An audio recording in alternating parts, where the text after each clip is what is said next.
మాట్లాడుతున్నారు కదా సార్ బయటికి వచ్చి లోపల బయటికి వచ్చి ఇప్పుడు బయటికి వచ్చి ఏముందండి కలకత్తా హైకోర్టు న్యాయమూర్తి రాజీనామా చేసి నేను రాజకీయ పార్టీలో చేరుతున్నాను ఏ పార్టీయో తర్వాత చెప్తాను తృణమూల్ కాంగ్రెస్ని అయితే వ్యతిరేకిస్తానని చెప్పి ఆయన వచ్చి బీజేపీలో చేరాడు.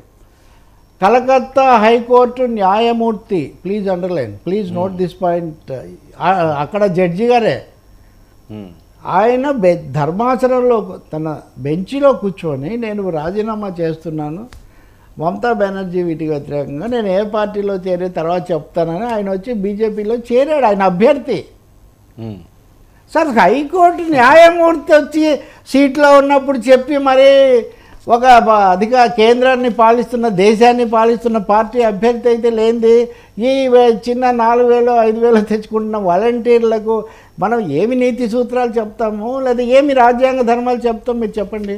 నేను I'm straight away putting a question. Okay, ఇంకా డీజీపీలు వీళ్ళ సంగతి నేను చెప్పను. ఒక కలెక్టర్ రాజీనామా చేస్తాడు, ఒక పార్టీ అభ్యర్థి అవుతాడు.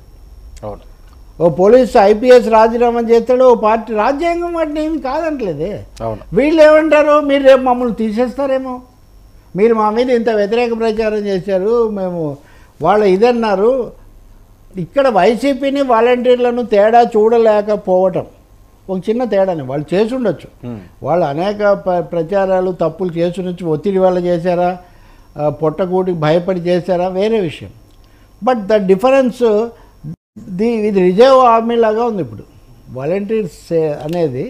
ఓకే, వాళ్ళు పక్కన పెట్టిన కొద్దీ వాళ్ళు ఇప్పటికి బహుశా ఒక 3,000 మంది ఎంతమంది ఆల్రెడీ వైసీపీ వైపు వెళ్ళినట్టుగా ఉన్నారు. ఇదేమి ధర్మమా రాజ్యాంగం అంటే రాజ్యాంగం నేను చెప్తున్నా కదా, జడ్జి గారికే దిక్కు లేదు. అసలు ఇంకొక ఆఫీసర్ అయితే రాజీనామా చేశాడు, ఆయన ఎన్నికల కమిషనర్ను చేశాడు. నేను నిన్న రాజీనామా చేశాను ఐఏఎస్గా, రేపు నన్ను ఎన్నికల కమిషనర్గా మీరు నామినేట్ చేశారు.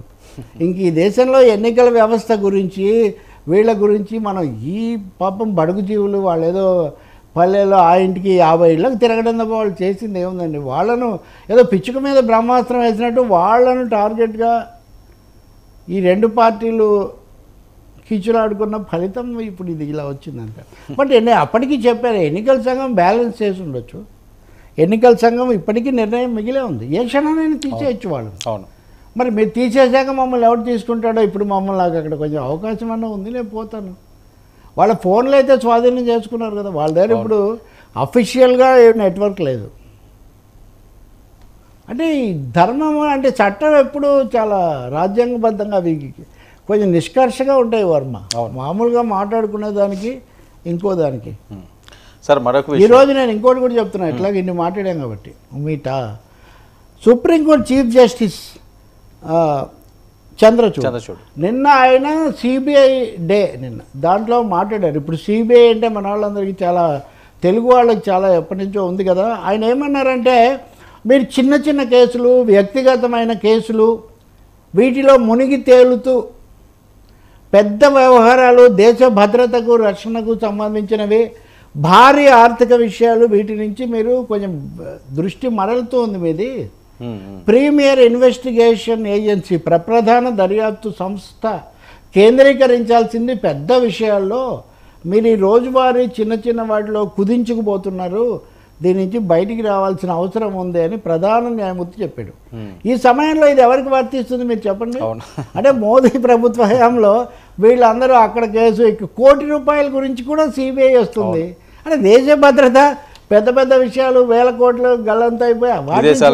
అందుకని సిబిఐ ఈడీని కూడా అన్నాడు ఆయన, దర్యాప్తు సంస్థలు అన్నాడు. ఇవి దృష్టి మీరు రాజకీయంగా మారిపోతున్నారు, మీరు విస్తృతం కావాలని సిబిఐ చెప్తున్నాడు.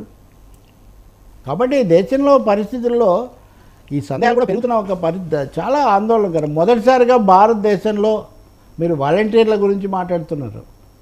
ఎన్నికలు సక్రమంగా జరగవేమో అన్న సందేహంతో అంతర్జాతీయంగా 4-5 బృందంతో ఒక నిఘా బృందాన్ని ఏర్పాటు చేశారు. మామూలుగా అమెరికా వాళ్ళు చేస్తుంటారు ఇట్లాంటివి, ఏది ఫిలిప్పైన్స్ ఎన్నికలు పర్యవేక్షిస్తాము లేదా అక్కడ ఎన్నికలు పర్యవేక్షిస్తాము, మీకేం సంబంధం, ఎవరి వాళ్ళు చూసుకుంటారు కదా అని మనం విమర్శిస్తాం. ఇప్పుడు కూడా మనం విమర్శిస్తాం. కానీ పరిస్థితి అలాంటి ఒకదానికి ఇప్పుడు పాకిస్తాన్ ఎన్నికలకు కూడా ఏదో బృందాన్ని పెట్టారు. ఇప్పుడు మన దేశంలో మొదటిసారిగా ఒక బృందం దీన్ని పర్యవేక్షక బృందం మన ఎన్నికల మీద ఏర్పాటైంది అంటే పరిస్థితి ఎంత ఆందోళనకరంగా ఉందో మీరు ఊహించండి. దురదృష్టవశాత్తు మన దేశంలో మన మీడియాలో కూడా ఇలాంటి అంశాలు మన వాళ్ళు ఎక్కువ చర్చకు తీసుకోవట్లేదు. 5 సభ్యుల బృందం భారతదేశంలో ఎన్నికలు అసలు జరుగుతాయా, జరిగితే సక్రమంగా జరుగుతాయా, ఇదిగోండి అనే కోణంలో ఇది చాలా కీలకమని నేను చెప్తున్నాను వర్మ. ఓకే. అందులో ఈ వాలంటీర్ల లాంటి అంశాలు, ఇంకా ఈ వాలంటీర్ల మీద ఆందోళన చేసేవాళ్ళు ఎవరు ఈ విషయాల గురించి కూడా మాట్లాడలేదు. అది కూడా ఒక విచిత్రమైన పని. I will show you that. Okay. Yeah. కాబట్టి నిజంగా ఎన్నికలు సక్రమంగా జరిపించుకోవాల్సిన అవసరం, ఎలాంటి అధికార దుర్వినియోగాలు లేకుండా చూసుకోవాల్సిన అవసరం మటుకు చాలా ఉంది దేశంలో. దాని గురించి సుప్రీంకోర్టు స్థాయిలోనే ఆందోళన వ్యక్తం అవుతుంది. యా, చెప్పండి సార్. మరొక విషయానికి వస్తే